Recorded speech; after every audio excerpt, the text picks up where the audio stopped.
Welcome to our channel. Today we how to update return settings with loop returns step by step clearly. To begin updating your return settings with loop returns, log into your loop returns account.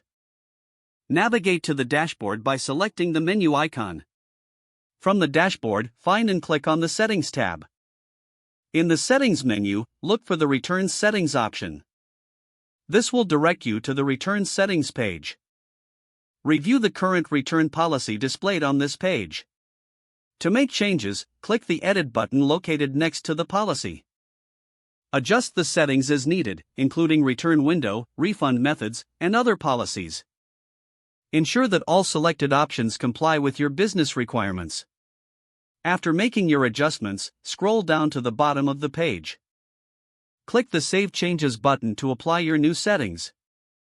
A confirmation message will appear, indicating that your settings have been successfully updated. To verify, review the return policy again on the Return Settings page. Once confirmed, exit the Settings menu and return to your dashboard. You have now successfully updated your return settings with loop returns.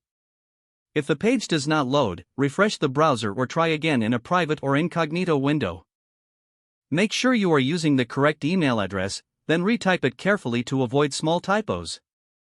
If your password is not accepted, use the reset option and create a new strong password you can remember.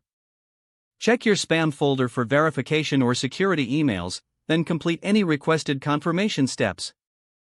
Enable two-factor authentication if available to improve account security and reduce unauthorized access risk.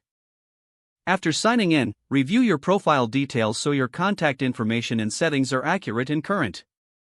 If you see an error message, note it down and try again after restarting your device and internet connection.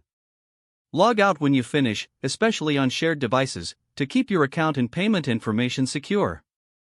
If the page does not load, refresh the browser or try again in a private or incognito window. Make sure you are using the correct email address, then retype it carefully to avoid small typos.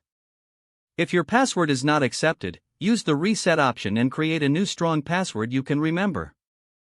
Check your spam folder for verification or security emails, then complete any requested confirmation steps. Enable two-factor authentication if available to improve account security and reduce unauthorized access risk. Don't forget to like this video and subscribe to our channel for more step-by-step tech guides.